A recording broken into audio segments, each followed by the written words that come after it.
I mean, we certainly would, but I mean, one kind of misses out on the camaraderie. But I cannot deny the advantages that this presents. Yes, it is nice to feel the wind on one's face and under their wings. But, you know. I guess it's bloody cold up here. Well, Oh, it's not so much the cold, it's more the stinging wind. But, it's for a good cause. Killing gnolls in the name of protecting others. and I assume with my keen vision, I can locate the sleds pretty quickly. Absolutely. Being an owl, it's night. You're able to see exactly what you need to. All right, yeah, I'll swoop in silently as owls do, and kind of keep a low glide just above, in between the two sleds. Excellent. Eventually, your wild shape would run out. You would have to land into the sled, and you all can tell me where your plan is to head back to. It's your contact in Bryn Shander. Mm-hmm. What was that? Is Gaiman your contact in Bryn Shander, the one who hired you?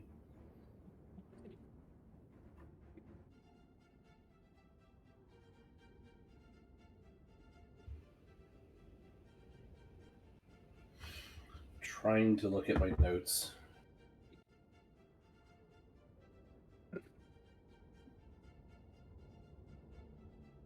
I believe so.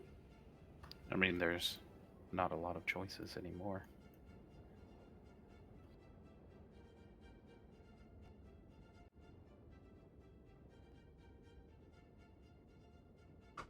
Did not write it down. I guess we're on our way to Bryn Shander. There's only two places they could be. I know. Orpheus, can I make a history check to recall where we need to go to turn in this quest item? 100% you can. You guys have taken a lot of hits to the head. There's a reason football players started wearing helmets, and maybe this is why. You guys hear me? We can hear Yes. Yeah, really well. you. Sound perfect. You sound normal. There we go.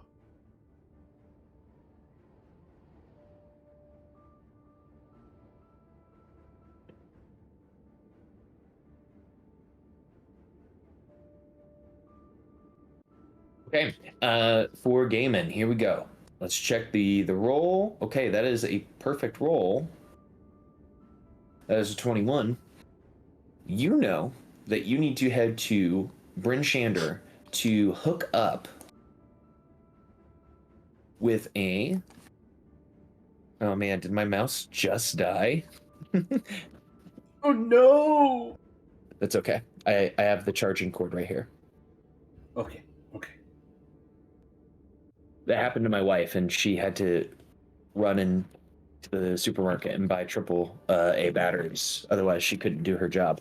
Anyways, you need to go back to Bryn Shander to find a fisherman by the name of Nabira Moorskull to turn in this quest.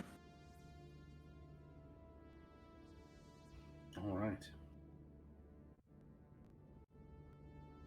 How many hours is the trip back? To Bryn Shander, well, your puppies still have magical booties on, so that helps, of course.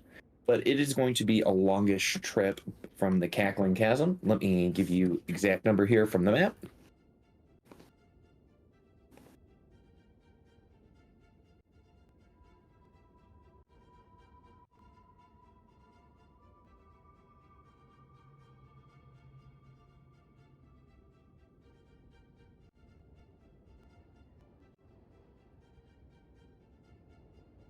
Okay, it's going to take you roughly, even with fast-moving dogs, it's going to take you roughly 8 hours to get there. Okay. I'm going to start repacking Gaiman's parachute.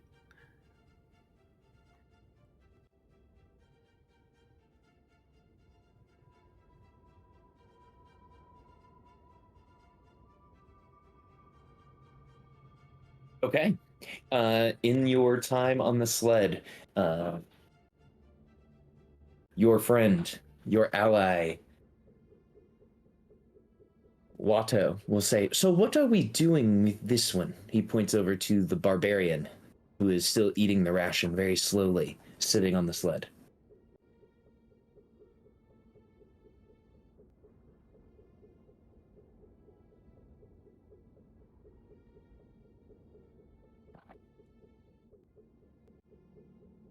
Watto looks at you and says, are we not sure?" Yeah, pretty much. I mean, we found him when we were, going down into the chasm. We weren't sure what was going on with him, beyond that the Those were going to use him as bait to pull their master out.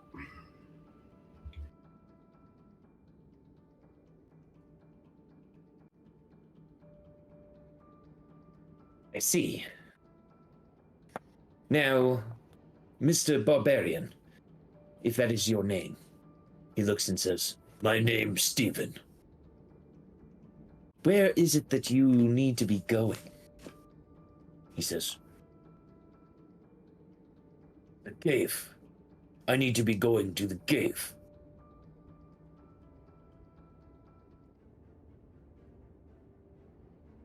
"Can I just go, or do I have to go with you all to cave? Since you saved me." Which I cave are you mean, talking what about? cave? Cave of the Bear. I thought you were elk. We stole cave from Bear Tribe. It was nice cave.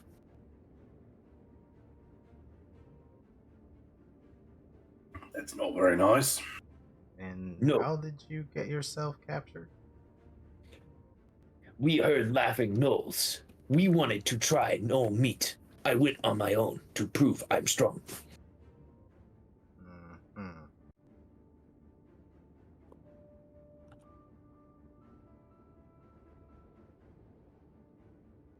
So is it your elk tribe that is at this bear cave? He nods. My tribe there. Are the rest of them like you with black crystals? Yes, we found black crystals. Give us power. Make us feel strong. Like we are tempests. Hmm.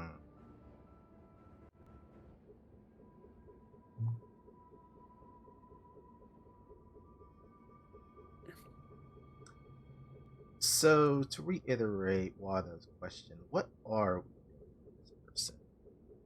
And now that we know about it, what are we doing about a cave full of shardline infected people?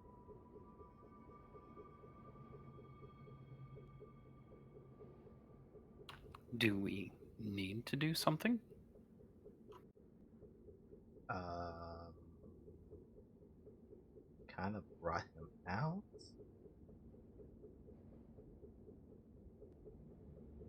Otherwise, if we weren't going to do something, we probably could have left him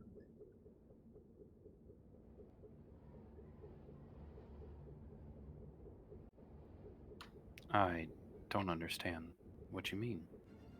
We rescued him.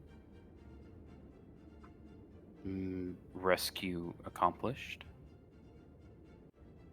So we just let him go? I see no reason why not. This elk tribe has not proved to be a threat to us yet.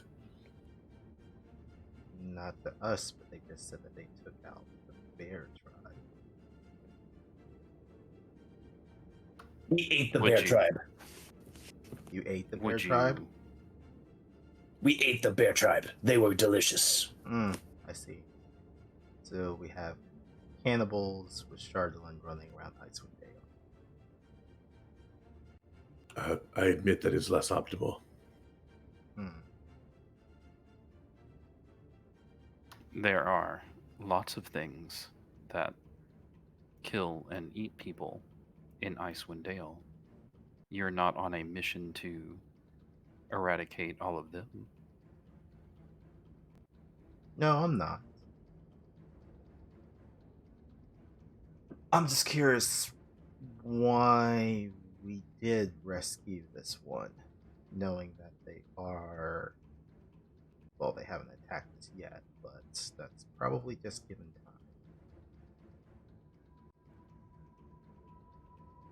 Oh, see, I thought it was probably Alicia or Lotus Nope. that. I did No? not suggest it.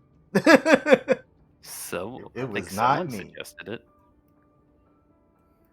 Well, I wasn't around, so I think Akia was like, we could just knock the cage into the cavern and problem solved.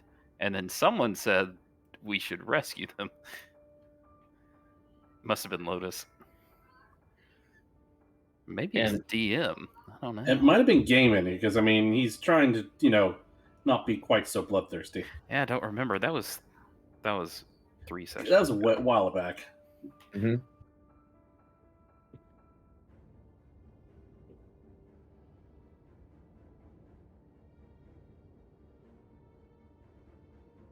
Seems like mission accomplished.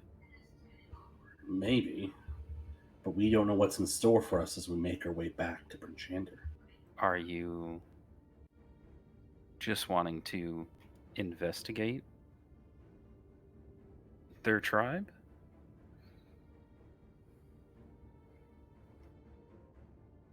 Well, I would like to try something first. What do you want to try? Sorry, I don't know why I said that. Alicia's gonna pull out a scroll and will attempt to cast Remove Curse on this. That's super cool. So you cast Remove Curse on this bad boy. As you do so, there's crackling black energy, and his eyes begin to glow, and he begins to scream, "Oh!" And he flops onto the ground of your dog sled. As he begins to cry in pain, you see the charlatan inserts that have been placed along his collarbone begin to slowly slide themselves out of his skin, inch by inch. As they complete their travel from outside of this man's skin, he passes out. The charlatan inserts turn white as the blackness from within them is purified by your spell, and the creature is left gasping on the ground. I guess passive medicine just to check that he's okay. He's not going into like shock or anything.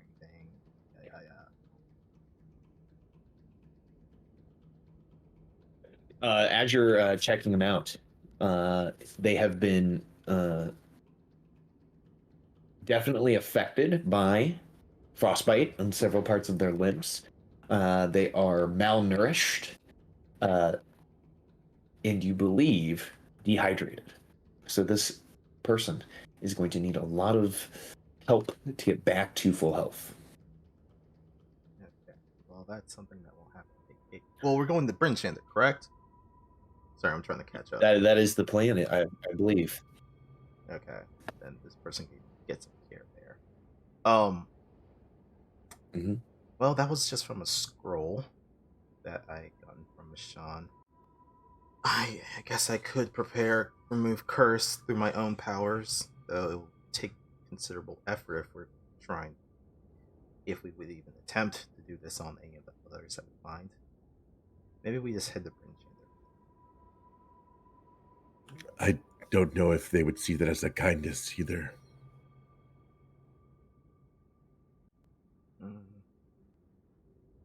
I would like to ask this one some more questions, but maybe after we've done some care.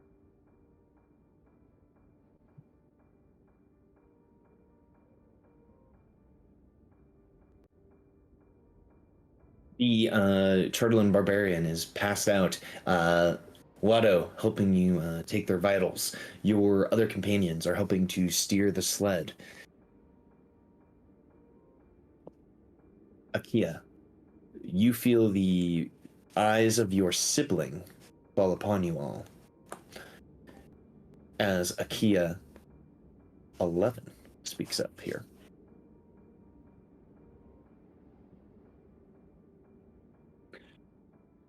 So, while we were killing gnolls, you all were doing what exactly? You haven't been forthright with what happened down there.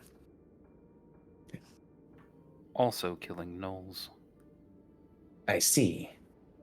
And what happened to the sorcerer? It's a bit of an ordeal. It seems that the gnolls were, and Akia will describe what the gnolls were doing, and then the demon coming, and Lotus making the deal and going to hell. I see.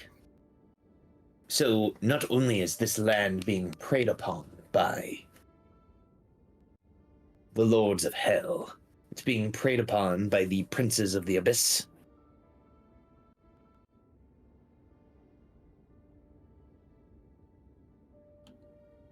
Fortunately, that seems to be the Watto. case. You have experience with demon princes, right? I do, yes. I was, of course, a cultist of Grazd. I don't understand difference between demon and devil, but these demon princes are not the ones who rule the hells, right? Correct. The demon princes rule a layer of the abyss. They each have their own subsection that they have dominion of. One of the outer planes is called the infinite layers of the abyss, as in multitude cannot be counted. Demons of sufficient power are able to conquer a layer or multiple layers. And those of sufficient power are called demon princes. Gratz is one, Yanagu is another, and there are countless others. But what summoned Lotus was a devil. Yes, they come from another subsection of the Outer Planes called the Nine Hells that are ruled by demons, and it is a pyramid hierarchy, so to speak, at the very top of which is Asmodeus, the devilish liar, the king of, or prince of darkness himself. And then below him are his archdevils, Zariel, Mistopheles, Mammon. There's a list of many others. But each one of those rules a layer of that hell. So there's 9 archdevils, 9 hells. With that Asmodeus at the top. But demon prince worse than archduke. They're about the same-ish. Though, if you were to ask them, they would probably say that they're stronger than the other, and vice versa. It's a whole thing. I could go into a whole dissertation about it, but long story short, demons and devils do not like each other. Like, they... what's the phrase? On sight? If they pretty much see each other... This is like a... Yes, if they see each other, they will almost instantly attack each other. It's like fire and water. Yes. Hate each other, and when they meet, everybody damaged by the steam. Yes. Many scholars... Well, at the moment, there is a eons-long war that's going on in the Nine Hells and the Abyss, called the Blood War. Essentially, scholars believe that if one side wins over the other, then that's pretty much the end of everything that we know but the fact that they Avalos are will fighting probably continue internally- to ask questions. Yeah. Oh yeah, Alicia will answer as many as you're Yeah, he'll willing to he'll listen. he'll pick your brain all about the blood wars. Yeah, yeah. It's it is an empty cup that Avalos is filling, so he's eager. Because again, before he met you all, he knew of one god. So And now he's meeting deities by the fistful. yeah, he's like, Sylvanus, you kind of held out. I knew about Thrum and you, and that was it. Now it's like there's others. What is... And there's an Allfather? What? Yeah. What's everyone's insight or passive insight? Passive insight. 15. 0. Not sure what Gaiman's is. I think it would probably be Avalos being able to pick up on it a little bit easier. The way that Alicia is kind of talking about the subject, it seems like they have studied this for quite some time. I think he'll probably finally ask where the Morning Lord fits into all that.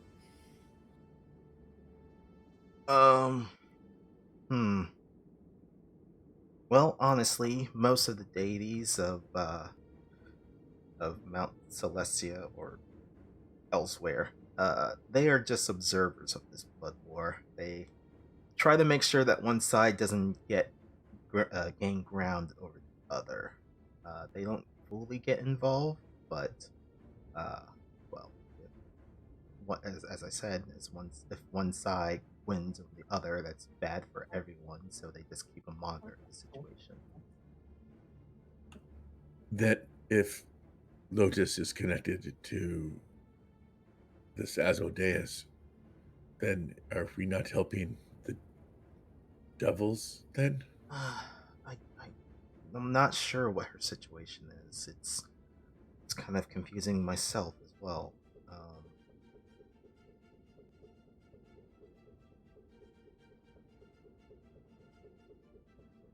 And I'll to speak give- up here, this is the voice of Mr. Watto. Watto was saying, and from what we have learned of Lotus's father, that he is indeed the trapped devil, the Vistis. What machinations could Asmodeus have for her? As from my studies, and I'm hoping that you could either confirm or deny this for me, Lady Alicia, Asmodeus and La Vistis are enemies. They are. From what I understand, Levistus did something and got himself in prison for his deeds. So that does not put them on good foot. Maybe Asmodeus is looking to find some sort of bargaining chip against Levistus through Lotus. But to kind of answer your question, Avalos, I don't know if what we're doing has the magnitude to shift the war, so to speak. There's only been a handful of events that have maybe threatened such a thing, and I don't know if Lotus's current predicament would fall under that, but maybe we should just keep an eye on her when she returns. Of course. Like, for example, And an we will archangel got corrupted and went and became a devil. That was one thing that shifted the tide of war. I don't know if this is on that same magnitude, but we should keep an eye on her nonetheless.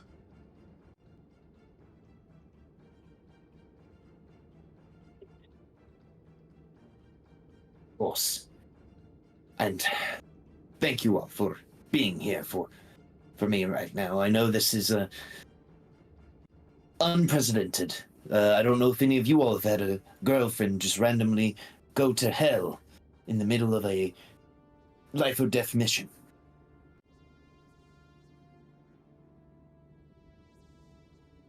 This is a new one. No, that has not happened to me before.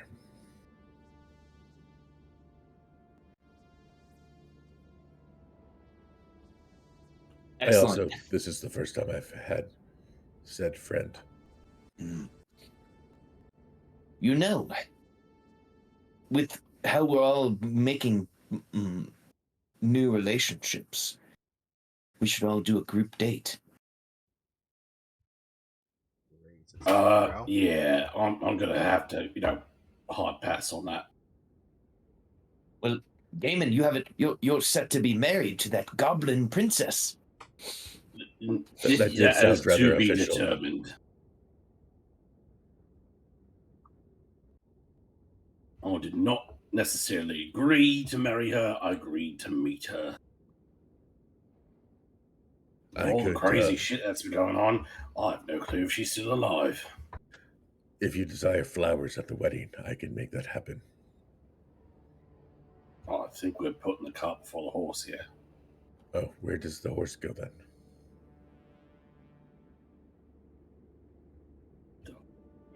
Oh, the cart.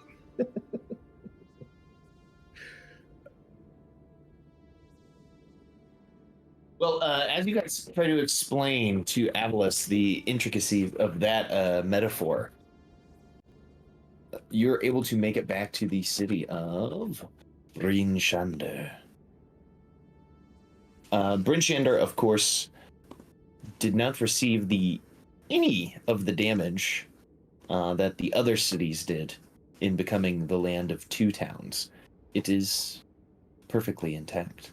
I mean, it's kind of like 3.5 towns now, right? We got a little bit of good mead, a little bit of the stones of whatever it's called now instead of Dugan's Hole. Instead of Mambo number 5, it's City's Mambo 10 something. Waiting a little for bit you of all good mead in my life. at the North Gate, of course, is Augric Brightham to welcome you all within the city. Now, to clarify, did you all bring Stephen the Barbarian with you? I believe we did. Yeah. At least until To they wake get the up. proper medical attention. I don't know if you guys pulled the Chardalin out of him and then just booted him out of the dog side. No, Tuck no, and roll, no. motherfucker. That would have been an evilous role reversal there. Perfect. Well, you are all now back in Bryn Shander. The guard gates workers welcome you all back to within the city. And I get within the gate, take 5 steps, immediately sit down and take a short rest. can you roll a d20 for me?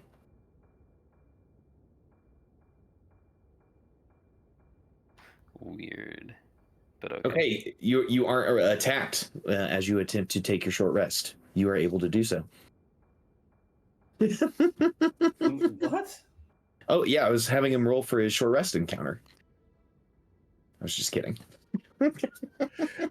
I would very much like to go see my friend that is a girl. Well, that's why we're intending to bring this injured person. Oh, then I shall help.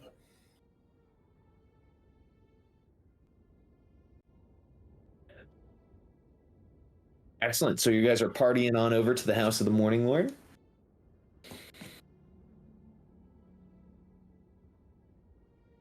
Well, Yep. that's at least where Alicia Cool. and Avalis think we're going. Excellent. Alicia, Avalis, heading to the House of the Morning Lord. Akia took 2 steps inside and immediately sat down to take a short rest. Your friend, Mr. Nobinaker, sits down next to you. There's no Lotus here. And, of course, your brother, Akia 11, would sit down next to you as well. That was an interesting trip. I wonder if we had not gone, if a Prince of Chaos would now be roaming. Would we even know?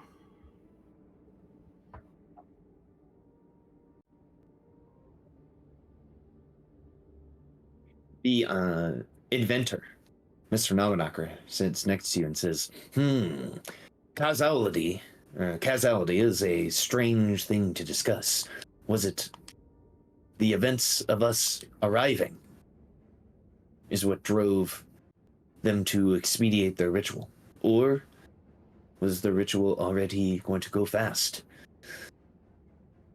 We, unfortunately enough, can't see into the weave of why it has happened this way.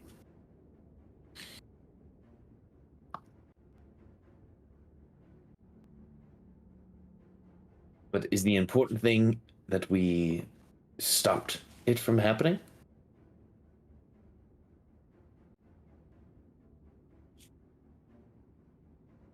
Hmm. Well, when you put it that way, it's possible that our actions have caused some future event even more terrible. Who knows?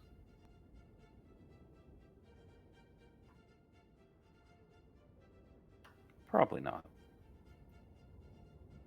Mm.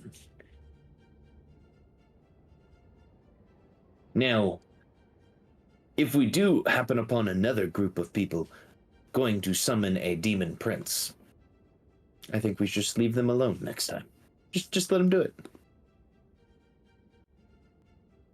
Just see what happens, Cooper says. He looks at you. I think you've been punched in the dick one too many times, or maybe not enough. What kind of bloody fucking stupid notion is that? Oh, I'm I just get kidding. the whole idea of you're trying to conduct an experiment, but when you don't just let a fucking demon prince into the world. Well, fine. If you think that it wouldn't be for the betterment of us to expand our minds, possibly, then maybe we shall not. You know what? I think you've gone mad, mate. Science for the sake of fucking science, without bearing in mind the adverse impact of what that experiment might do to the greater good, is fucking bullshit. Maybe you're right, Gaiman. Maybe you're right.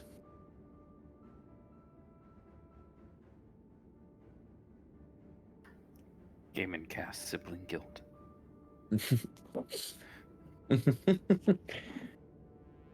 Well, as No, the group gaming cast scientific ethics. scientific ethics.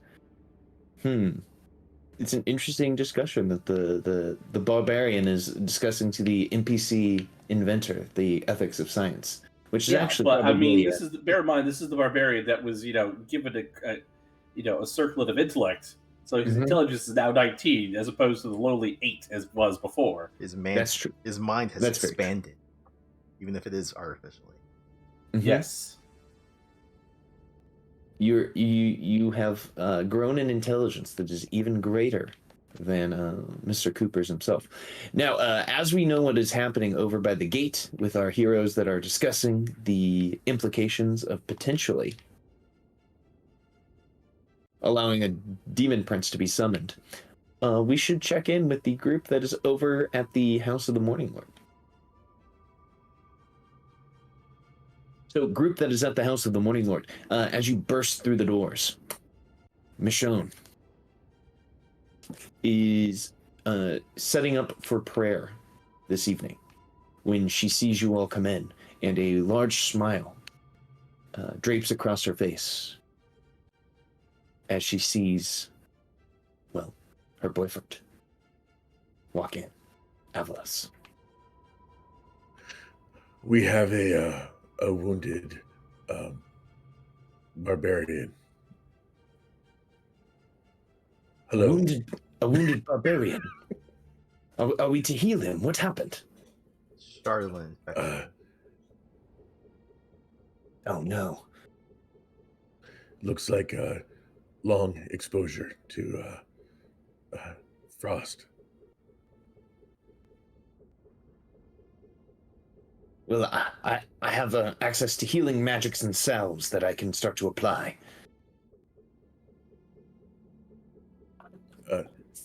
Note that he is a more wild barbarian, it may be best to restrain him for your safety.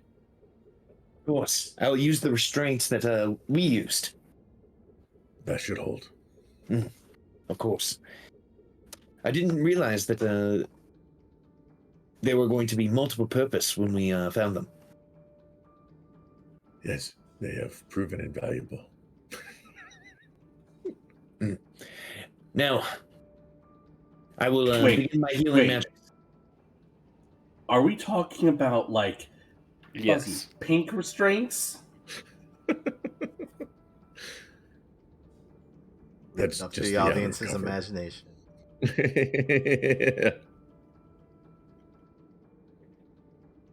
Hot pink fuzzy restraints. Now, I Atlas know doesn't that know I'm shame or embarrassment, so a devout follower of the Morning Lord, but who know that these tools of Shar could be so useful? Anyways, I will begin my healing magics. It will take me a while to bring this creature back to a more healthy state. I am not unknown in the ways of healing as well, if I can assist at all. Of course, please, get some healing juices, some berries, and some herbs, and we must rub them into this man's wounds. And you guys can start burying and juicing this guy up so that we can heal this guy up.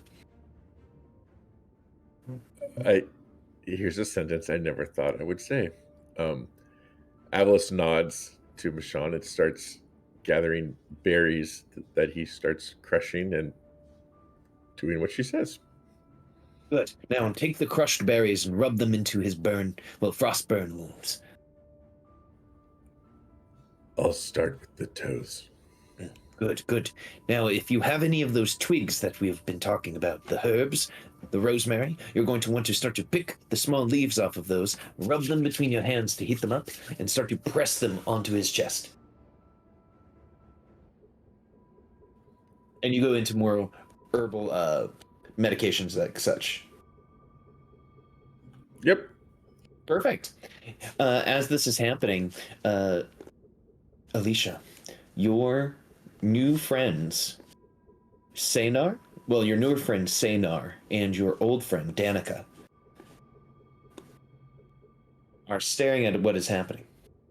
And they're nodding their head in approval at the clerical magic that is happening. They're watching late night Cinemax is what they're watching. As you guys are rubbing down this like really muscular barbarian with berry juices, they look to you and to the group that is assembled and say, now that we have rescued the fishhook, this sounded ridiculous now that I've said it out loud. This is, of course, Danica saying it. What is our next move? If I recall correctly, Gaiman had some sort of deal to turn in said fishhook for alchemist fire that would then be used to fight a hag. I realize as I say this out loud, it also does sound a bit far-fetched, but I'll believe in what Gaiman has set up.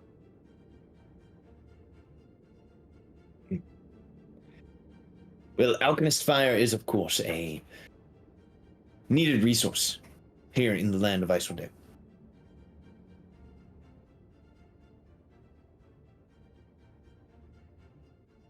And our next goal is to head, of course, to find this hag.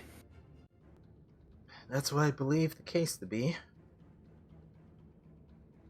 No need to allow this hag crystal to continue to run unchecked through the region.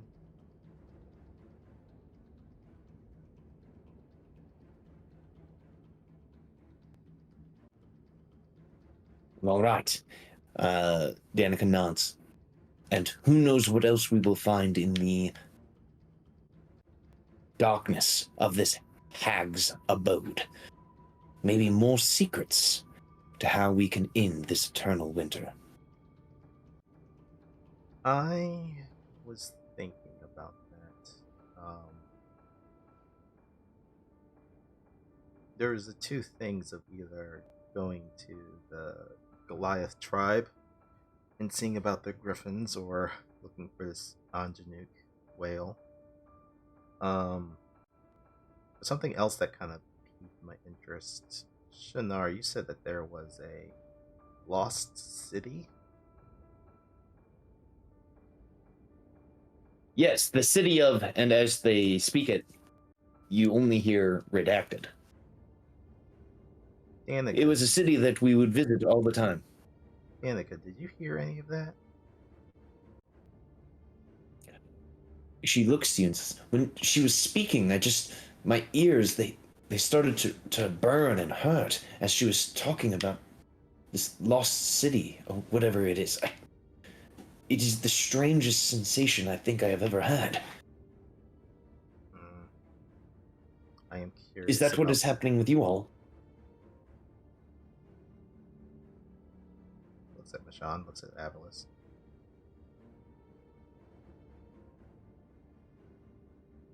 Oh, sorry. And he like flicks off some berry juice from his hands. I would very much like to see the hag dealt with, but I don't know anything about some city. Did you hear of what Shinar had said? Did I hear anything, or did I just hear the same static everyone else hears? You guys are hearing the same static as she is going in depth talking about it, and you guys are just hearing what I would like to describe as Peanuts adults talking. It sounded garbled and faded. I couldn't understand what was the name of the place. Well, hags are old and ancient creatures. Maybe they have something. If they've been here for a long time, maybe they have something about that written down somewhere. Wouldn't hurt to look.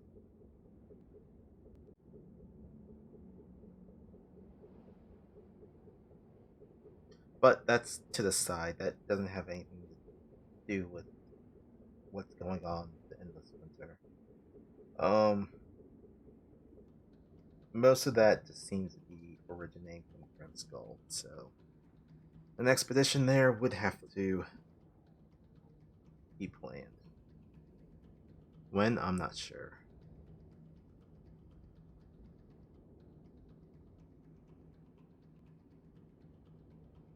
The allies will nod, and Senar says, "You mentioned the whale?" Yes, Anjanuk. Anjanuk. In my youth, there were several large whales that people would ride on and in to make their way across the seas of Toril. They would build interesting structures inside of these whales. As you know, the creatures are so large that you could almost fit a living quarters within. I wonder if this is what we will see when we meet this Anjanuk.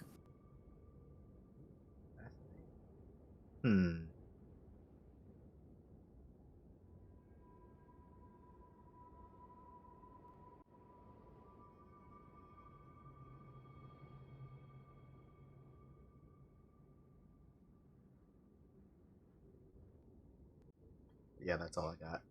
Do you all know more? She says.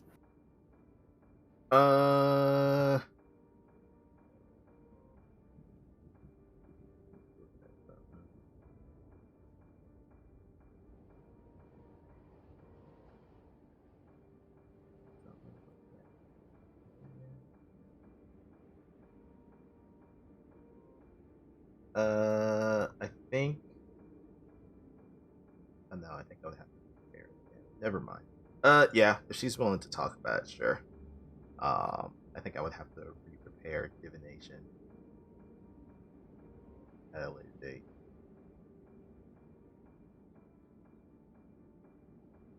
Sure.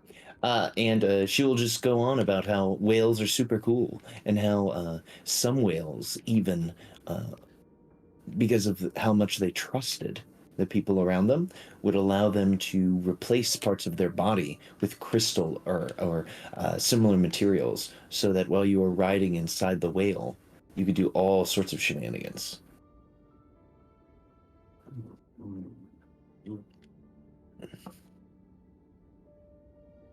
So what you're saying is they're having a whale of a good time describing all this to them.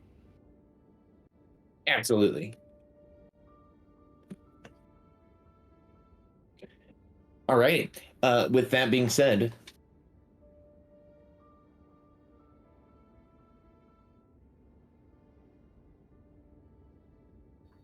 I guess it's time to collect. yeah, do you guys wish to go and collect?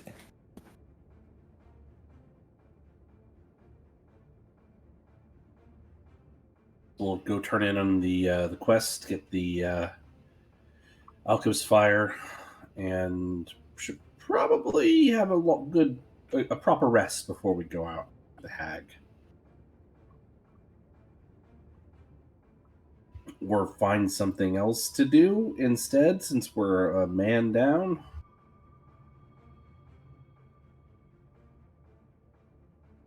So you guys could definitely grab a rest here and go after the reward for said what's it called? For said fishhook.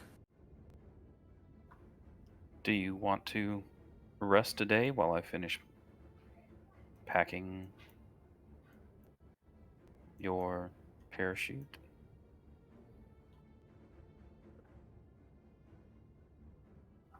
I could start construction on some goggles that would allow someone to see in the dark.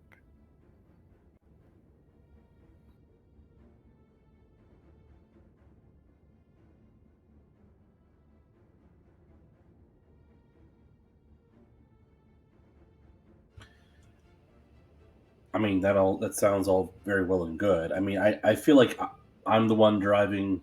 Gaiman's the one, driving this crusade against the hag. I mean, is that what we want to do right now?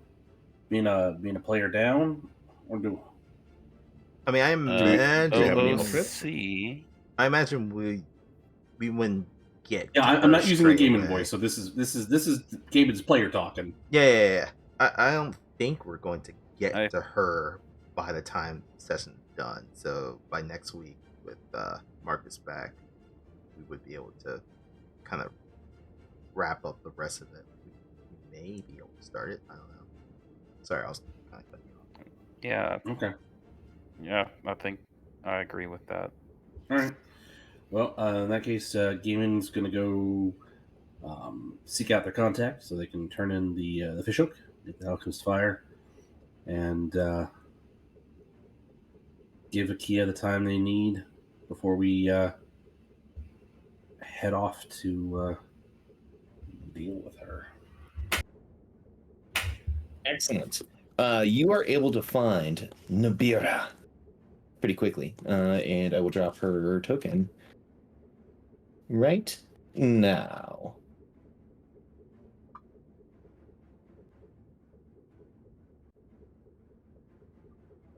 She's pale.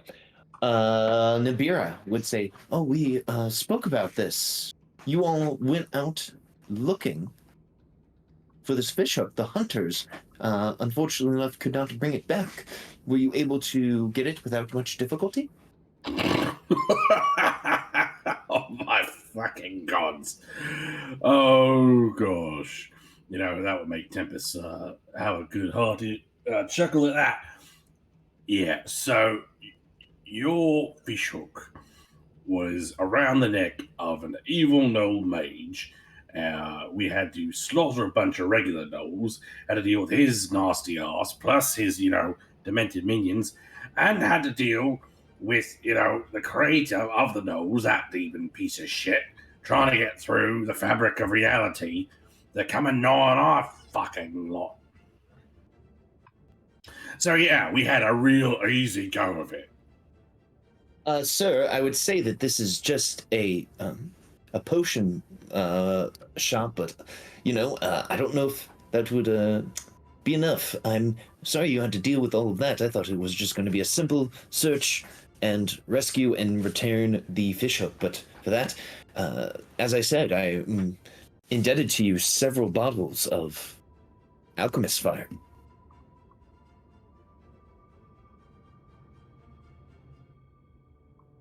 Yeah, anything else you think might be good for going after a hag?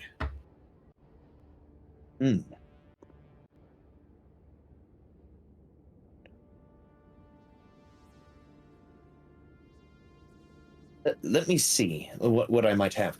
And just in case I sold too many and I need to place a back order, how many bottles of alchemist fire did I have you down for?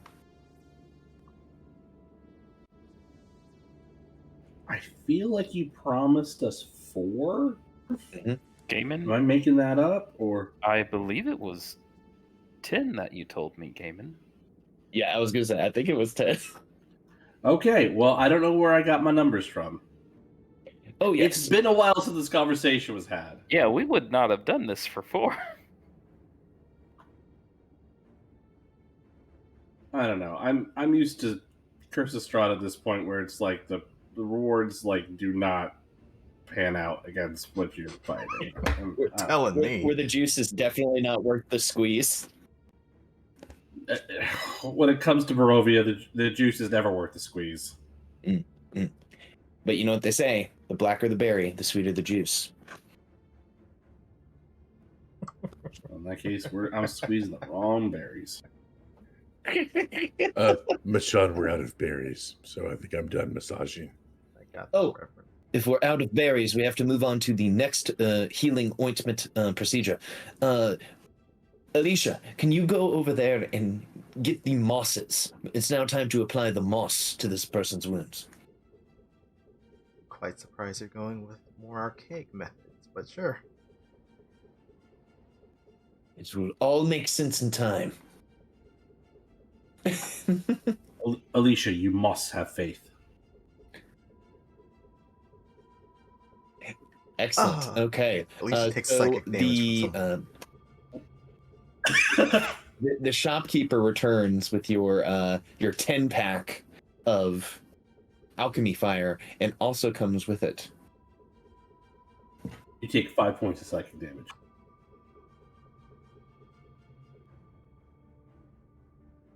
They bring with them a huge container of what appears to be salt.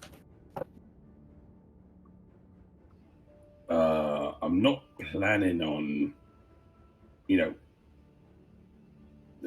turning it into jerky. What's the salt for? I've heard that fey creatures do not like the presence of salts. History check? Yeah, I mean, Gaiman was planning to assault them, wasn't he? he was most definitely. Just he's going to be feeling pretty salty if he gets sold a bill of goods on this one. Would you like me to roll a history or an arcana check to ascertain the veracity of this statement? This could be an arcana check. Akia can roll that. Akia's there. Okay, I do not have proficiency, so I'll let you tackle that one, brother. Yeah, I got like a plus Lord. 14 if I need to. All right, you just let her rip. 14? With a Plus yeah. Oh yeah. Yep. So with a 19. 15, a 19?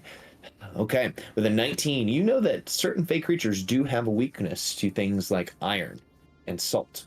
They also have a weakness to being near certain ley lines of magic.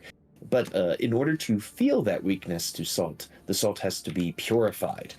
So just normal table salt will not do it. Which this person is giving you just a giant bag of normal table salt. I believe But we can would have to get purify this that normal salt bag of table blessed. salt? I think it needs to be blessed by a cleric or Well, something just like so that. happens we've got it in with a clerical Athander.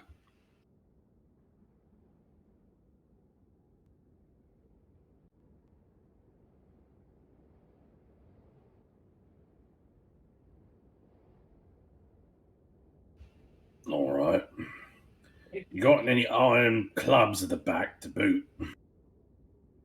Wait, RM clubs. What? She looks at you a little confused. Bars of iron. I could. That could be, made into a club or something. Oh, nothing like that. I'm afraid. I do have some potions of healing that I've recently had commissioned. You could possibly use a fire poker. Good point. Okay, good point. Actually, the potions of healing, those, yeah, I feel like we would definitely need some healing ads.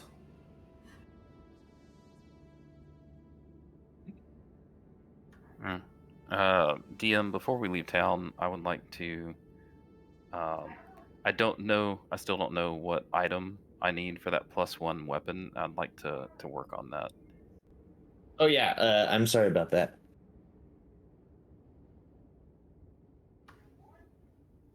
And the only reason I ask now is just in case it's something I could find in town. I would want to try and do that. It never will be something that you can just get by in town. What do you take me for? A baby dick DM? Wasn't gonna go that far. Big dick DM. Oh, I say that because but a generous big dick DM. Because someone that we all know and play games with has referred to me as such on stream. Wait, what now? I'll have to go back through the analogs and find. No. I'm not disbelieving. It's just those are some serious fighting words. I bet it was Crash. You're not wrong. Anyways, that's just mean. Like on so many levels. So for your amulet of the devout, you are going to need the heart of a celestial as the special item. For your +1 weapon, you're going to need a cut gem of high quality. You won't be able to find that here because there's no gem mines in Brinchander. For the +1 shield, you are going to need either an adamantine, what's it called, ingot, or a mithril ingot. Those are the special items you'll need. Cool, thanks. You're welcome. Anyways, heroes, what do you do next?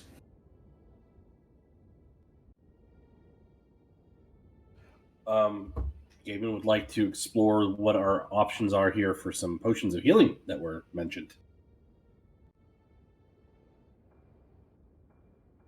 Oh, for my potions of healing, let me just check to make sure how many I have. I have 4 of the more common variety. And I have 5 of the slightly better variety. So those slightly better variety, how much they run? For my greater potions of healing, those will run you 125. And those are 4 hit dice +4 healing.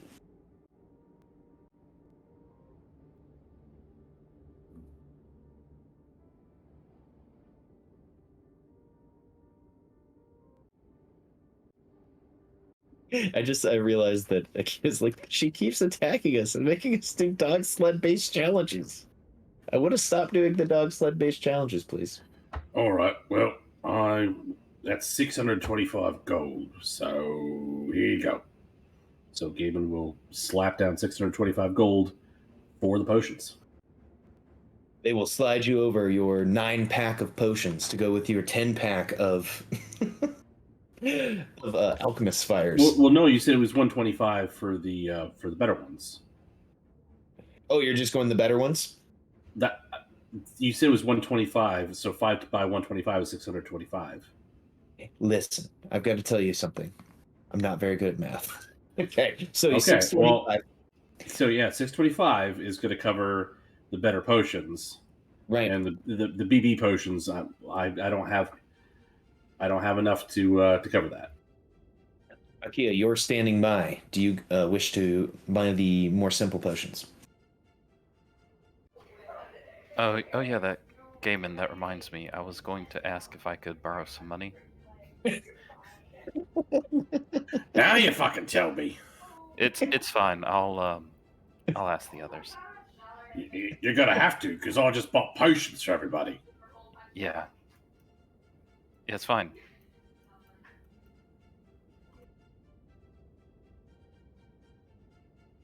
It's just for a side project anyway. It just doesn't matter. All right, you know what? Why don't you go busk on the streets and see if you can't raise money that way? I'm gonna pack all this shit up, and then I gotta go see a cleric of Lathander about purifying some salt.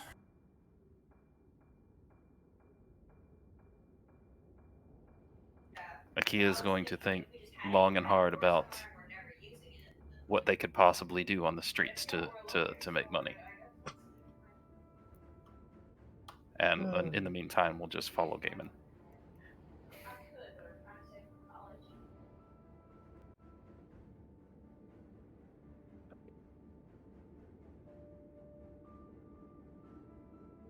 Like, I've never tried singing. Maybe I'm good at it. Probably not.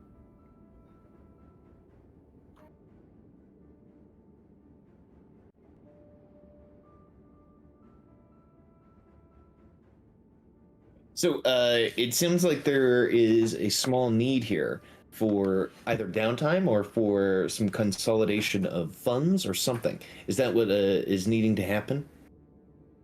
Hey guys, can I borrow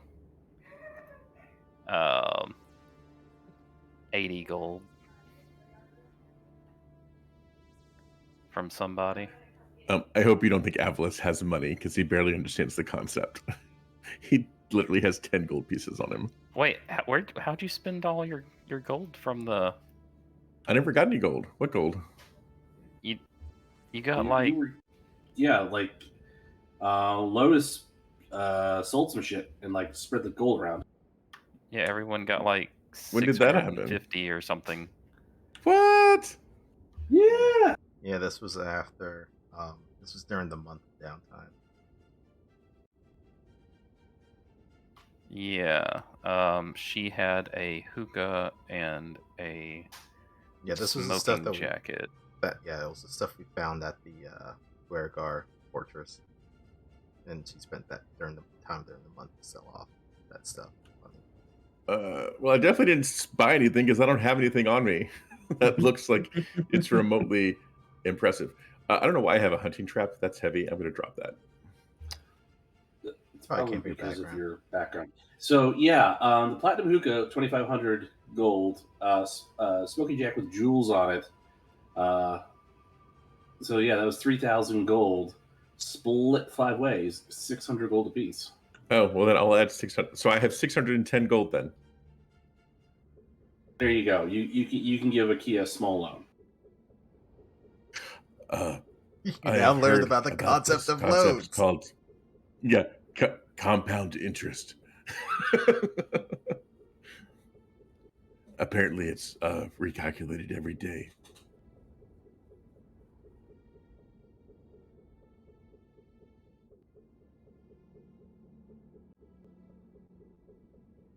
Avalis folds his arms in front of you and says, "How much are you looking to borrow?" 80 gold.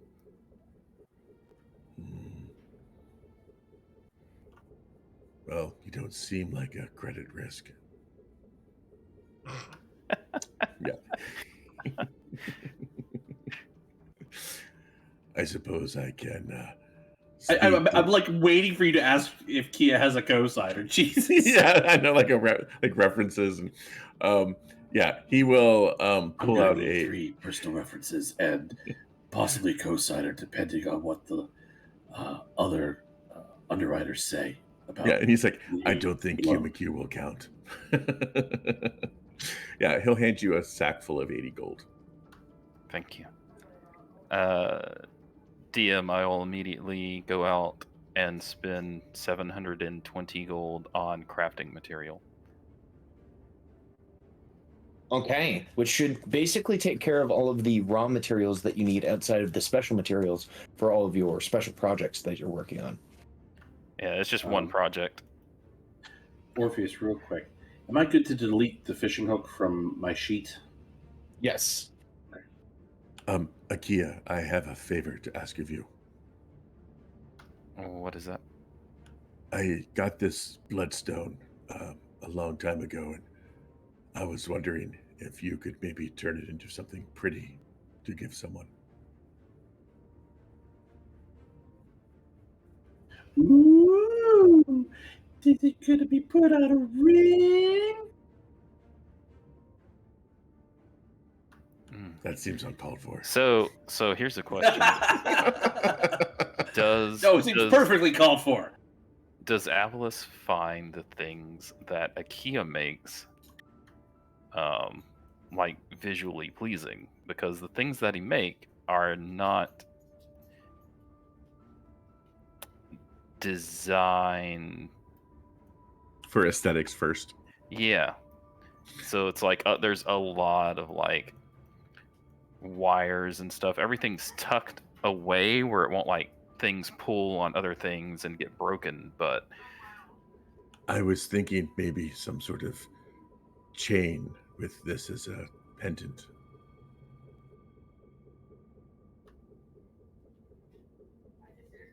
So would Avalis ask Akia this, knowing this what the stuff that they make looks like? I mean, I'm hoping the chain looks delicate, not like this big like Mr. T chain. I pity the fool that doesn't wear this. Yeah.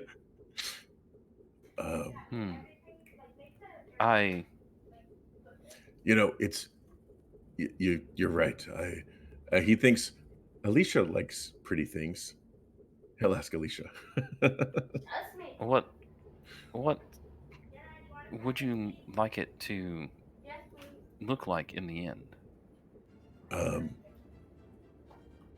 Like a pretty necklace.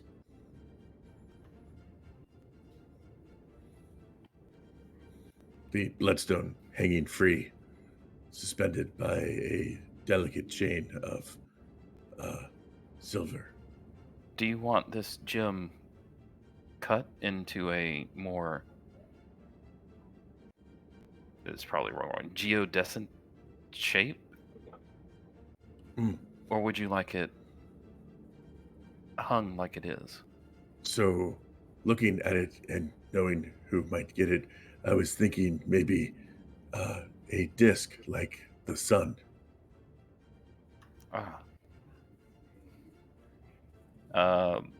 DM, would I be able to do that with tinkering tools? I think so. I think so. That would work out.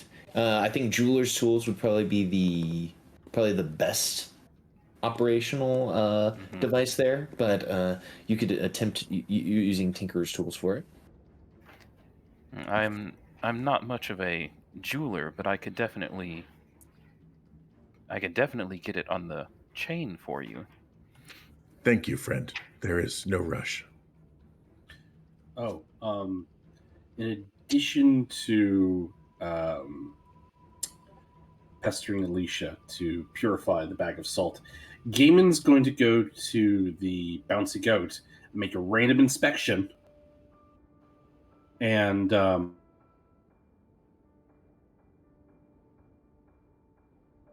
taking a Kia's suggestion.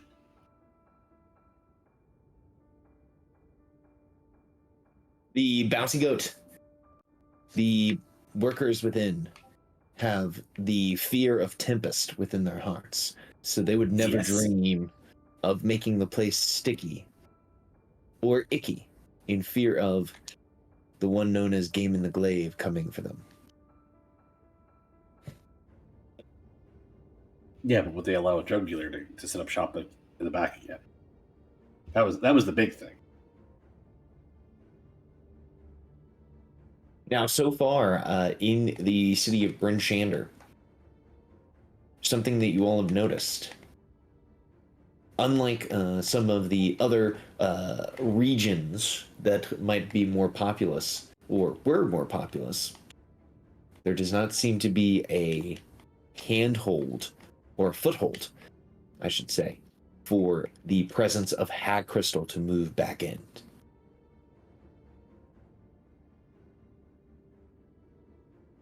So there's no drug dealers, there's no peddling of the hag crystal within. Awesome. Yeah, they found out that Gaiman wasn't messing around.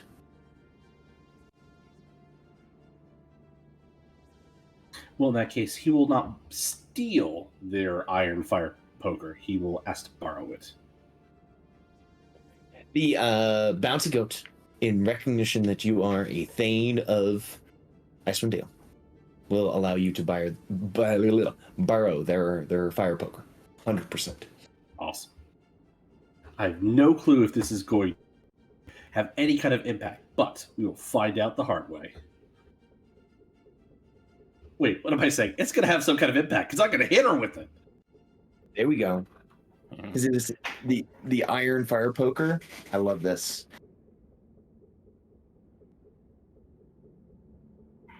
Gaiman. It feels very Kevin McAllister.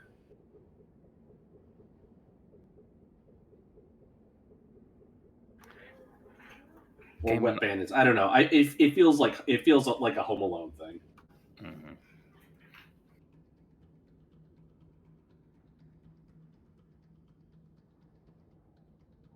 Mm-hmm. Kia, it sounds like you're having a. Yeah, I was gonna ask Gaiman a question. Gaiman, basically, Kia's coming to you with a bunch of Rimaraz fangs, and is looking and wants to. Was thinking of making a big flaming sword, but they could use your great axe instead. Ooh, yes. Let's upgrade Lucille. I like it. Okay. DM, I will be using, with your permission, I will be substituting Lucille for a greatsword. That works. Should I send you Lucille? Now you have to promise to take very good care of her. I promise. All right, I'm gonna send you Lucille.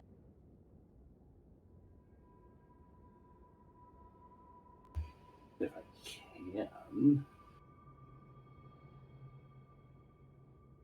It does not give me the option to send it to you.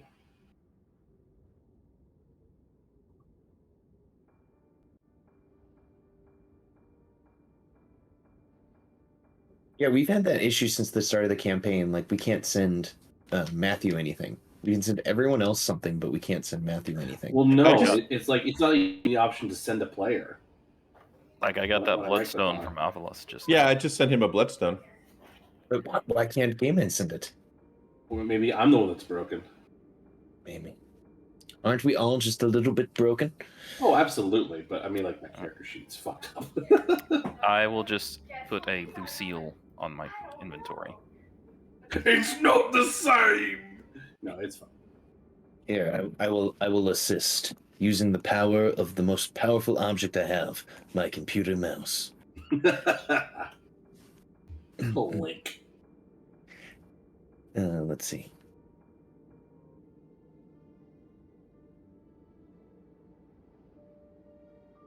No, I very much like the idea of you upgrading Lucille because Lucille's kind of fallen to the wayside because we've had other tools become more convenient.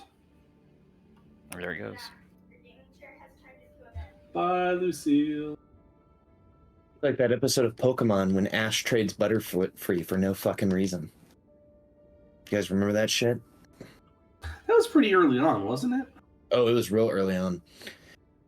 When Ash still didn't know how to play the game.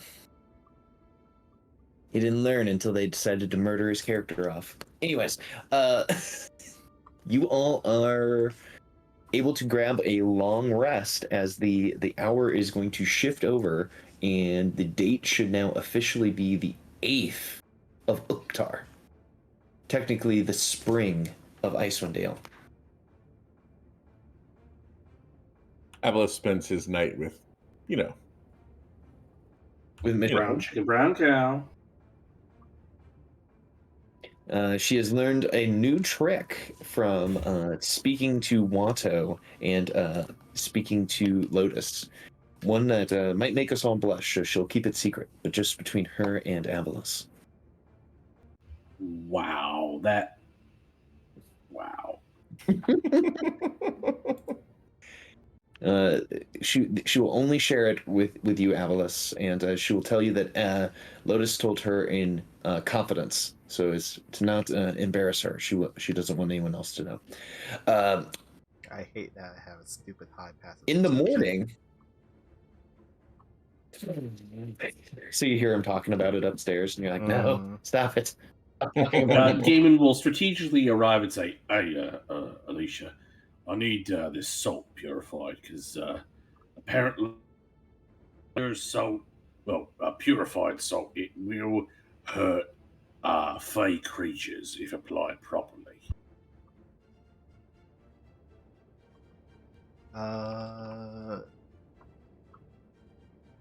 Yeah. Would that be covered under the ceremony spell? Because I know you can make holy water with that. Absolutely, you could use the ceremony spell to purify the salt. Alright. Also, I mean, I've got this iron poker, this iron fire poker. Not sure if that needs to be purified too, or if it just, it's going to be enough to, club the old hag over the head with it. Science says, why not both? I believe it should work normally. I don't know if anything special All right. needs to be done with it.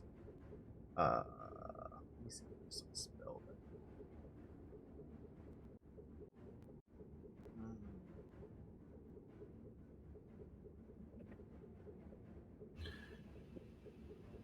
I mean, if it's too much trouble, we'll just won't worry about it. It's just, trying to, do my due diligence, do research, ask questions, generally try to be prepared before we go face potential doom and ruin. Is this iron poker? Is it just iron poker? No other special properties on it? Excuse me. Yeah, I just, I borrow it from the bouncy coat and borrow it from their, their fireplace tool set.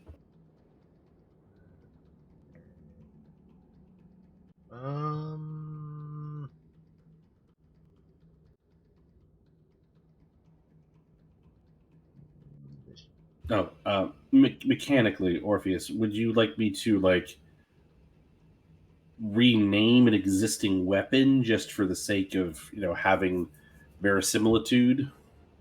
And if so, what weapon do you feel would be appropriate? Like club? Club, right? Yeah, if you already have a club, we can rename it. If not, I can create a fire poker for you. Yeah, I mean, you don't have to go that far. I mean, I could just, go into the compendium and grab a club, pop it on my sheet, and just rename it. Use one side, have bludgeoning damage. Use the other side, have piercing damage. So I'm going to open up the game sheet. Oops. And I'm going to drag out the poker that I have created. Now you should have a fire poker. Fire poker. All right.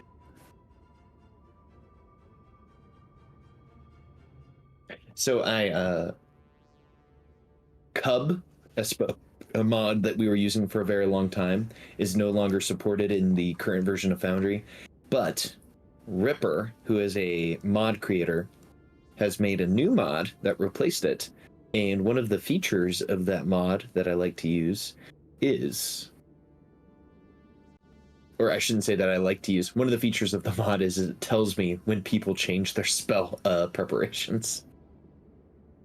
Oh, really? Which is no problem for you guys because you guys are taking a long rest, so it's fine. But during combat, it will tell me if people are cheating. And I'm like, hey, are you changing your spells? And they're like, no, no. I'm like, yes, you are. Well, Anyways, just to make sure that I'm not being audited, I have changed out some of my spells. Yes, let the IRS know. Have you been changing your spells? So the morning of the 8th. I will let it be known. I will probably change mine out. Should I take detect haven't done magic that since yet. Lotus isn't here? I mean, it couldn't hurt. Like, I guess so. We only got 30 minutes left in the session, but you never know. Yeah, I'll drop jump for detect magic. I guess I'll start working on mine now. Do you guys? I guess you would have talked to who was in the temple, Alicia. Should I change my season? Do you think? I don't know what would be best against a hag. I feel like if you go spicy with your seasoning, oh wait, you said season. Sorry, misheard you. I was going to say you should go with paprika.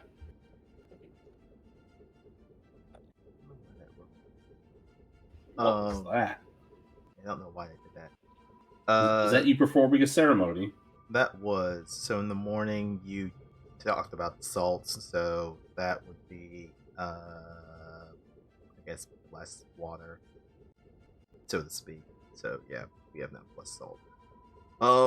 Changing seasons. I am not too familiar with how Eladrins operate.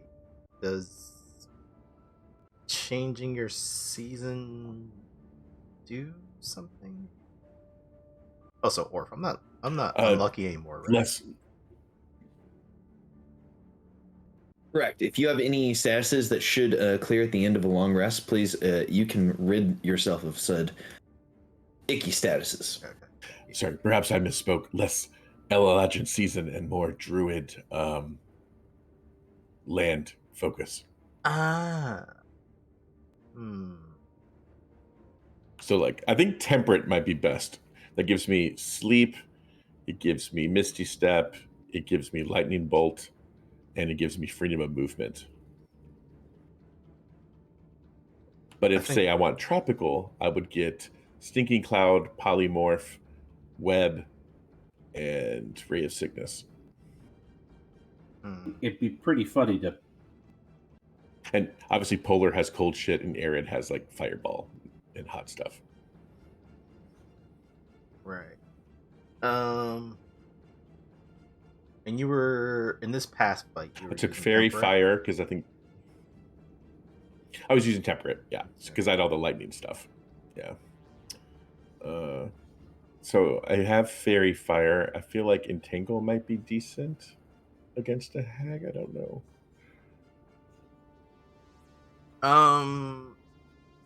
DM, would there be some kind of rolls to see if there's any additional information we can get about how hags operate?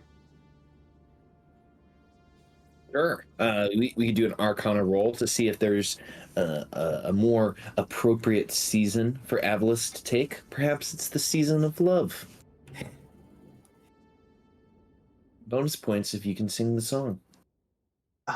I would like to. It might take you 525,000 minutes to do so. I would like to wager you either a religion or a history check instead. I'll take either. Okay. Either will work. Oh. Let's see here. Let's go with history. I like the idea of summon Fae and have it be like Fae against Fae. But that requires... Let them Fae-ate. Yeah, but that requires you to make a Fae summonable. And you would hate me. It's not that big a deal. I have so we have the group where the people have the summon undead, and summon Fae and summon undead work almost the exact same way. Okay. Because I don't think speak with plants is going to be super helpful, so we're going to get rid of that. Okay, and 11. You think that based on her profile, you think that if Avalis were to bring a lot of cold spells, it would not be good as a fey creature connected to the land. You think that probably having access to additional fire magics will probably be the best based on your role. Oh, okay. Then in that case, during this rest, he will become an arid land druid as opposed to temperate.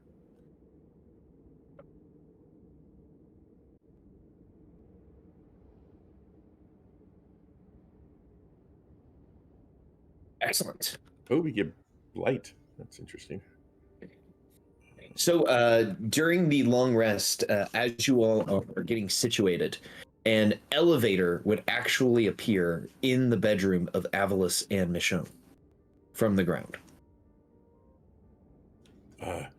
Is that a new trick you learned? No, it's not, dear. What is that? From the elevator, a white dragonborn escorted by a very large devil appears, and he will say to the white dragonborn, "And thank you for your kind words to our master." Steps back in and disappears. Lotus looks over and says, "Ah, so you finally got to trying that new thing I suggested. Good work." I suppose I should cover up my I don't know, my little druid. I don't know. Take a point of DM inspiration. The little druid. I feel that I've missed some things, but I'm glad that you all have survived. That's the Lotus speaking. What are we up to next? We are going to hunt a hag. Hag hunting. I feel like that was a poor name for. Alternatively, did I tell you about the Song of the Bards? Who let the dogs out? I feel like hag hunting could be very similar to that. I take it things went well in the hells. As well as can be expected. I'll tell you more when I get the chance, but for now, I'm sure that we have some preparations to do, and you're going to want to hide that little druid. You're not going to want him. Atlas will jump up with wrapping like one of the little furs around him, very much like putting a like a washcloth instead of a towel over himself, and he will yell out into the hall, "Alicia!" Lotus will start to walk down the hallway towards where Alicia typically hangs out and says, "Alicia, I'm back from the hills, and I'm gotta say, I'm hot on my heels, and I'm ready to go out on adventure." Alicia! I Lotus. Well, I'm glad that you're all here and safe, and I'm just like I just told Avalis this, and by the way, that was the first time I've ever seen Avalis naked. Anyways, Second time for Alicia. wait, who in the group hasn't seen you naked yet? I don't believe Akia or Gaiman have seen me. You're Anyway, lucky I don't know a teleportation spell right now. I'm just kidding. I would never do that to you. Or would you? Right over here, Lotus. Could you sit down? Because this DM's no baby dick DM. She doesn't have any teleport other spells.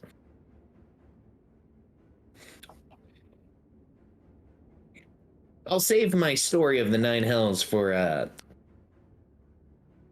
our long ride to wherever we're going. I want to make sure I don't have to tell the story multiple times, she says, winking to you all.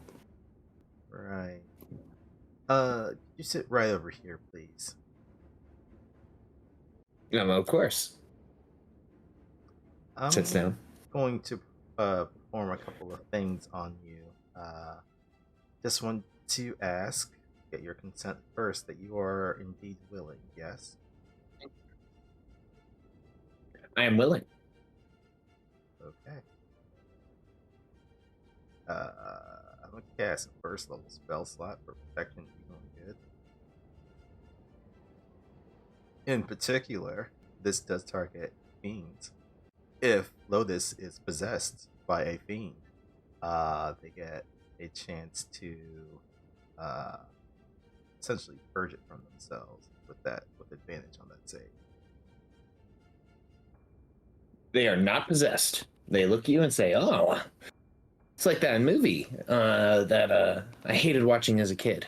Luckily enough, I don't have to puke any green pea soup today." Okay. And then Alicia's going to spend 10 minutes to cast Ceremony again. This time for Atonement. So you touch a willing creature and you restore them to their original alignment. But I have to make an insight check first. So hopefully I make this. Let's see. Yep. Okay. DC was 22. Okay. As you check over your friend, you discover that her alignment was not changed from chaotic good. Okay. It's Well, like, I really appreciate all the care that you're giving me right now. devils are known to make bargains to corrupt people. So, had to be sure. It's good to have you back. And we'll give them a hug. Oh, thank you. It's good to be back. Oh, and I guess I better go tell that boyfriend of mine that I'm back from the hells. Yes, he was quite worried about you. We should be getting ready in the next hour or so. Oh, yes, I should get dressed now. Yeah. Evelyn waddles off, white butt, shaking behind him. Yeah. Make sure to cover up the little druid. If you heard that, then I'm sorry. Yes, I know. You do like to scream a lot. Oh no, they've heard, Michonne will say from the other room. All right, as that is happening on one side of Bryn Shander, what is happening with the other two members of the party, Akia's and Gaiman? Do I need to make a roll for the necklace?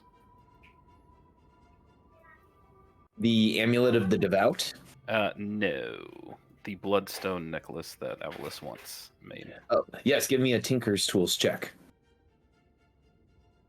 I super simplified the design. Okay, don't wanna mess this up. Yeah, because it'd be a pity to foul it up. Oh, that's perfect. So you're able to apply the Bloodstone to the necklace.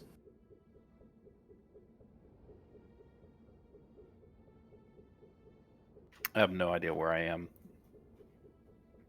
Like I know like the three of them are at the temple. At the House of the Morning Lord. Well, where would Gaiman and Akia have gone to? I mean, there's the Temple of Tempest. Mm. Unless Akia needs a specific place to set up shop, and honestly, all Gaiman's going to be doing is sharpening his weapons that need sharpening, and he's going to be practicing his throwing arm.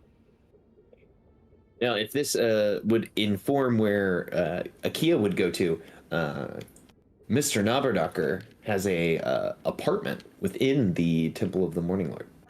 Oh, they weren't evicted? No, they didn't get evicted. No matter how much Michonne wants to evict him, she can't.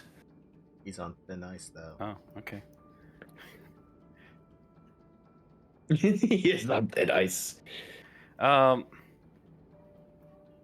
I think the Temple of Tempest would probably have like a forge, so it seems like a good place to go. Mm-hmm. So probably there. And Akia, if you hadn't noticed before, you noticed that all of the worshippers, save Gaiman, are all members of this Order of the Broken Blade, where they have all been warriors or soldiers or something similar to that in wars and battles, and they have received traumatic injuries, and their life goal now is to serve warriors who are able to fight fully and any way that they can while giving reverence to Lord Tempest, the god of battle. I'm here on a friend's pass, friend visitor pass. Yes, yes, you are. Mm-hmm. They say, yes, we honor the Friends and Visitor Pass. Some temples do not honor the Friends and Visitor Pass, but the Order of the Broken Blade does honor. All right. Also, you rescued everyone from being killed by a giant Chardelan dragon. Okay. Well, yeah, just be in there. Finish repacking Gaiman's parachute before I, and then make the necklace. Cool.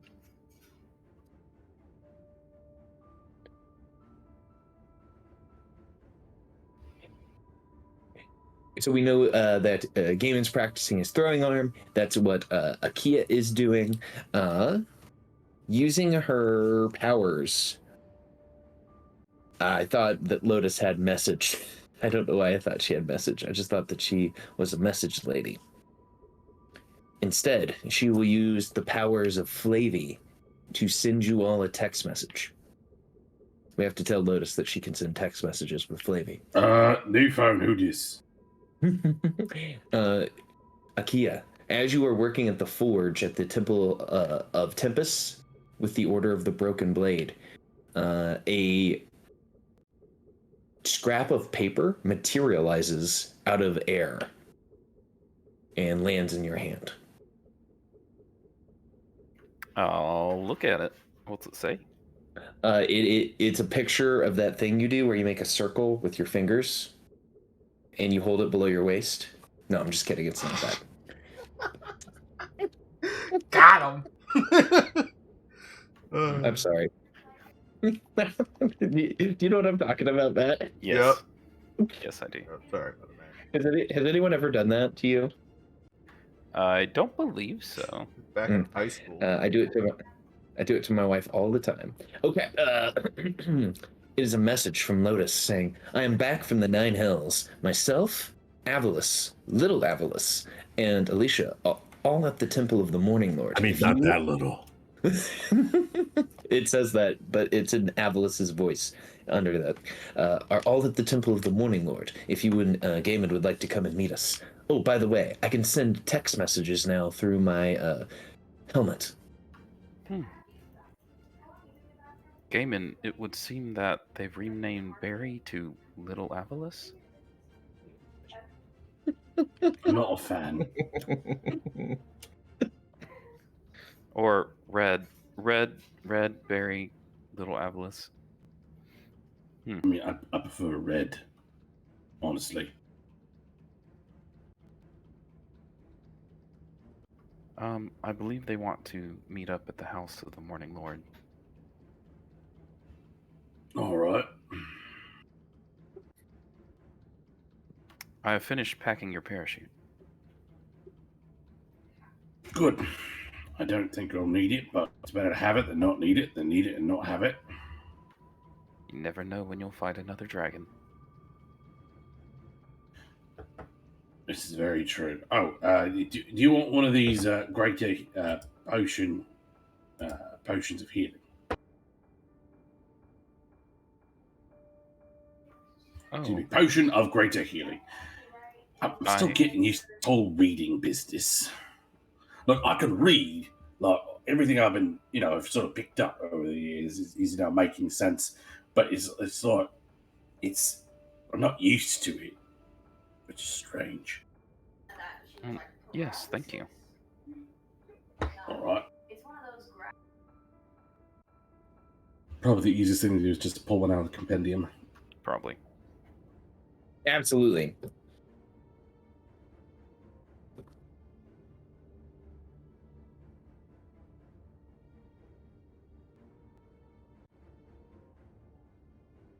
Oh, Okay, got it.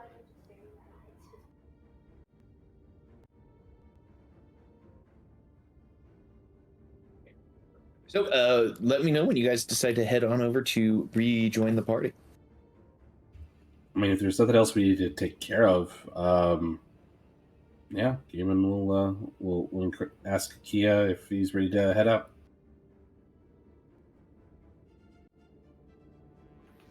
Hmm.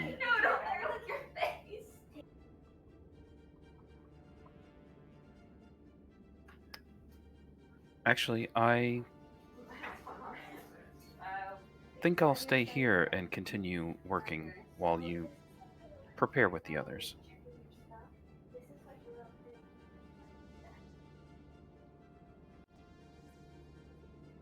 I mean, Akira, we value your input, mate. I mean, you provide a unique perspective that could be useful. All right. I'm just saying. It's like Akia's got a video game addiction, but instead of video games, it's just working at a forge. Mm. They just enjoy it just a little too much. But they'll reluctantly go along. Go outside, see your friends, climb a tree. Mhm. Exactly. Yeah. Exactly.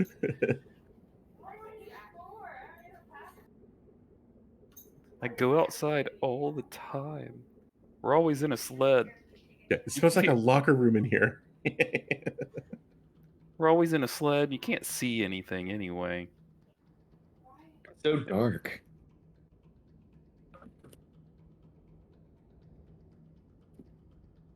You can teach the dogs to do some sick jumps. All right. Yeah, we make our way to the House of the Morning Lord. All right. Your companions travel with you, excited to begin their next adventure. You make it to the House of the Morning Lord without being stopped or harassed by any other NPCs or any villains within the city of Bryn Shander. When you get inside, you see Lotus staring up at the effigy of the Morning Lord. And, of course, Alicia and Avalis would be there.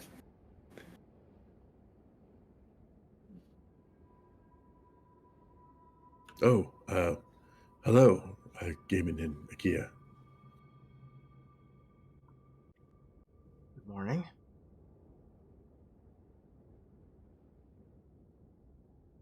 As you can see, Lotus is back, and apparently pops up wherever she damn well pleases. Unfortunately, I can't just do that wherever I want. They didn't give me the privy on how to operate their hell elevator system. Oh, was hell nice? Would you believe me if I told you it was the sticks? Yes. It was the sticks. Alicia It was just okay. Shakes her head.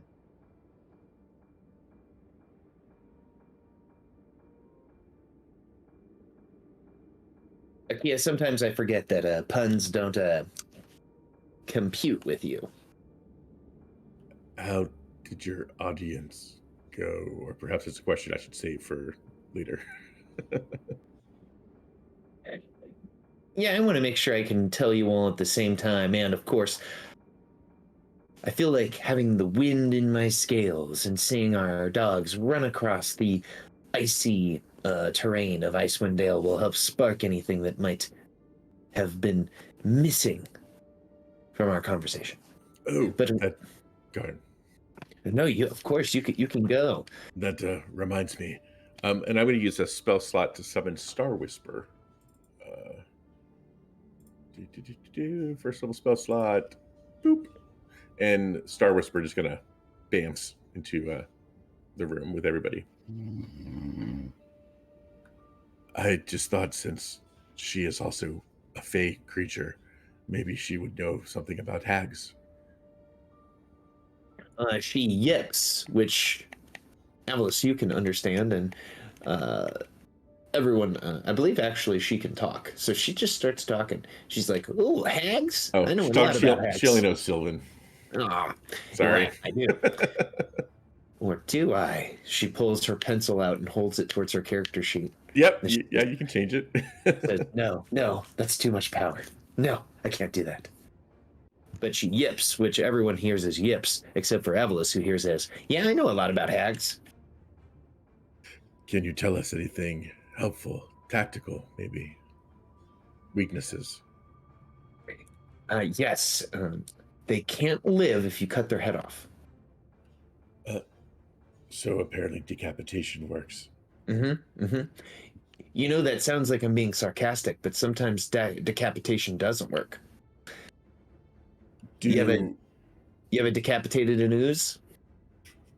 And Avalis actually does not know that there are different types of hags, so he does not know to ask that. He just knows it's a hag. Apparently, that's all there is, just hags. I guess that was very helpful. Oh, and make sure you don't get into any sort of deals or agreements or anything that might be you agreeing to do something for them. Apparently, we should also not enter into any deals with them. They are crafty and will always get the upper hand. Even if you think you're not getting into a deal with them just by like answering a question. That goes for answering questions. And he'll look at Lotus and Gaiman. Like, have you heard about the will you give me your name trick? No, I haven't. Well, will you give me your name?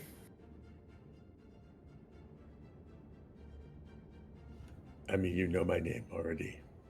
See, you've passed the test. Good job. If you said yes, then I would own your name. They're tricksy like that. Trixie. And he'll turn to the group and say, I hope that was helpful. Everyone else, you just heard yip, yip, yip, yip, yip, yip, yip, yip, yip, yip, from the fox mouth. From the both of them as they're speaking to each other. I mean, if you speak Sylvan, you would get it. I don't speak Sylvan. Oh, and you just got his translation. How close are Sylvan and Elvish canonically?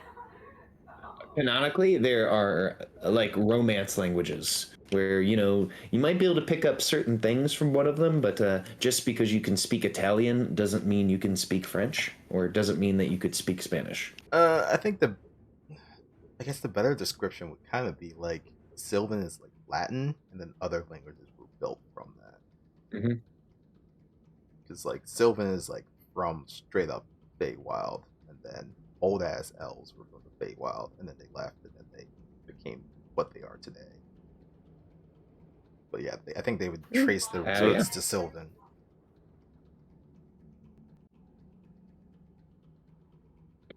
Does the Kia have the Elvish language, and they're hoping that will help them with the Sylvan speak? No, this is pure OC. Just curious because I've just never really understood the difference between like elves and whatchamacallit, the Fae, yeah, the Eladrin. Yeah, Eladrin. So yeah. I look at it as I always say that Eladrin are to elves as elves are to humans. Like we're like elves to elves. You know what I mean? Like super like Fae and super elfy. I mean, if you want to get into like D&D lore, Eladrin are kind of like the ancestors to what eventually became elves as they left the Feywild. Yeah, native Feywild or elf. Yeah. Eladrins are the ones that didn't leave the Feywild and just became more Fey, and the elves that left became, different. Yep. Like when they and I hate that they changed it, but when they first got the Eladrin, it was classified as a Fae, not as a humanoid. But now I think technically Eladrin just count as elves And Avalis is an Eladrin. He is. Yep. So people think he's an elf, except for other elves would know that he's not, generally, unless you have experience with Eladrin, of course. But yeah, all Avalis knows, I guess, is that at one time there was a tribe of Eladrin that lived here in the Dale, but his tribe was killed, obviously, by the dwarves, the Duergar, but the rest of the Eladrin went off into, was it a glacier? Orf? Yep. Yeah. Yes. You saw it in the magic mirror that Yeah. your tribe all like disappeared into the Reghed Glacier. So no idea if they went back to the Feywild or what.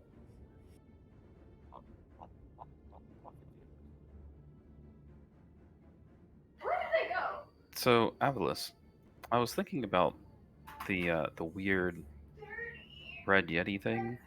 Do you think Yes. do you think that it was telling you that you had to like take over the position of the red yeti as like leader of, like, you kill the red yeti and then you become the leader of the yeti? So not like Oh. you are the red yeti, but you're like replacing the red yeti? That is an interesting thought. One I have not taken the time to process. I mean, either that or perhaps it's a long lost sibling. It was fairly cryptic. Yes, I don't know what it means. It took me by surprise and left me unsettled. And just as Akia's like talking to you about this, just to their side, they'll flash just a tiny bit of the necklace just to their side, so you know that it's done. Oh, yes, it happened rather quickly. As he kind of looks at the necklace, I'm obviously double speaking here.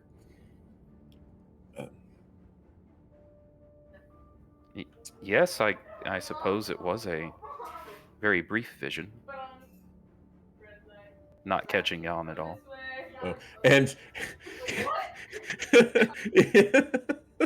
in the most obvious, not sneaky way possible, he goes to palm the amulet. Everyone in the room would notice that you have the amulet. And let's see, I'm just going to roll on a d20 here.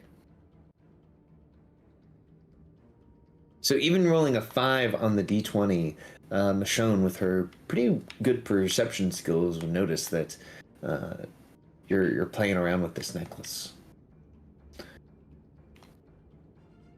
She's never seen the bloodstone before, so she doesn't know what it is. But he just looks at everybody who's now looking at him, and he goes, "Project for later." And I will roll a deception check, which he's so good at because he's such a natural liar.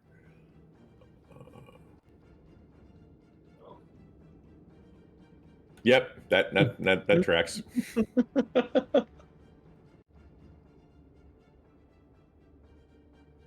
Everyone, Avalis seems to be hiding something about something, and it's clearly obvious. It's like when a character on a CW show lies, and you're like, "Oh my gosh, why is he lying right now?"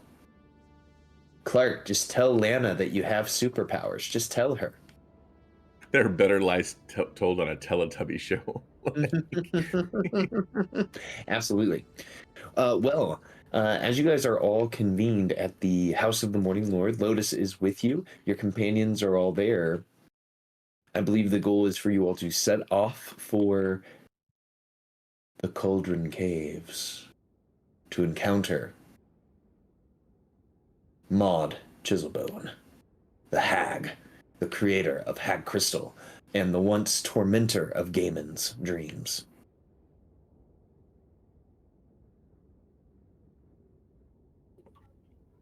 Yep. Yep. Hell yeah. So next week, the 20th, that whole week, I have activities planned for my wife and I to do for our 4th wedding anniversary, which is on the 19th. So we will not meet on the 20th because we're going to be doing wedding shit. But we will be back for a spooky session on the 27th. How much spookier could it get than going after a hag in her hag lair? I don't know. Probably, I don't think know if it could get any spookier than that. Maybe a hag in a haunted house? Who's to say her cave isn't haunted?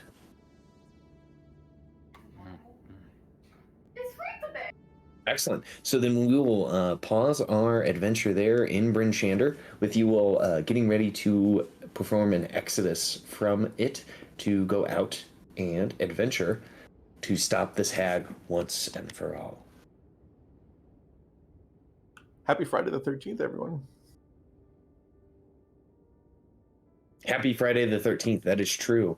My wife and I just started watching the Chucky series, by the way, which is not anything to do with Jason, but it's pretty good. If you guys are into campy shows involving possessed voodoo dolls, it's pretty good.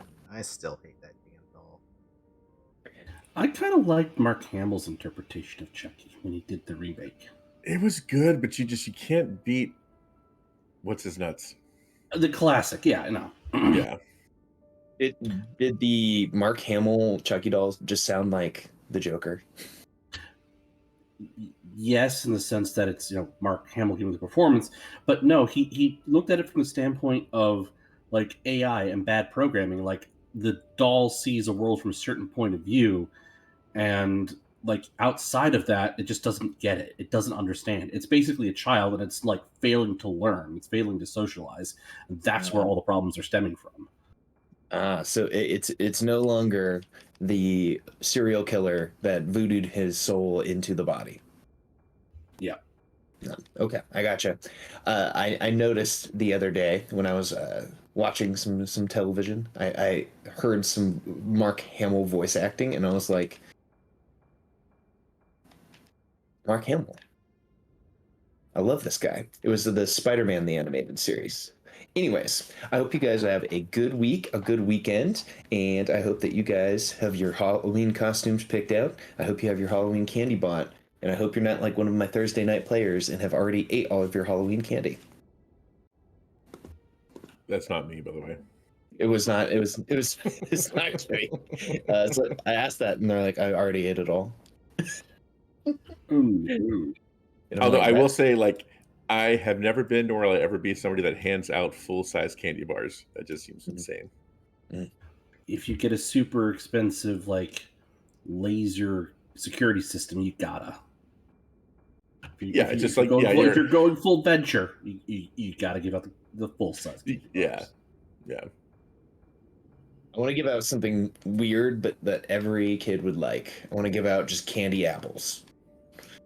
Or caramel apples or something. So here's the problem: that kids would love it. The parents would hate you. Or like halfway through the night, I'm like, cool, I gave out all my caramel apples, and then a kid who's been spurned by caramel apples will just chuck one right through our window. And I'm like, oh no, I've armed the vagrants with weapons.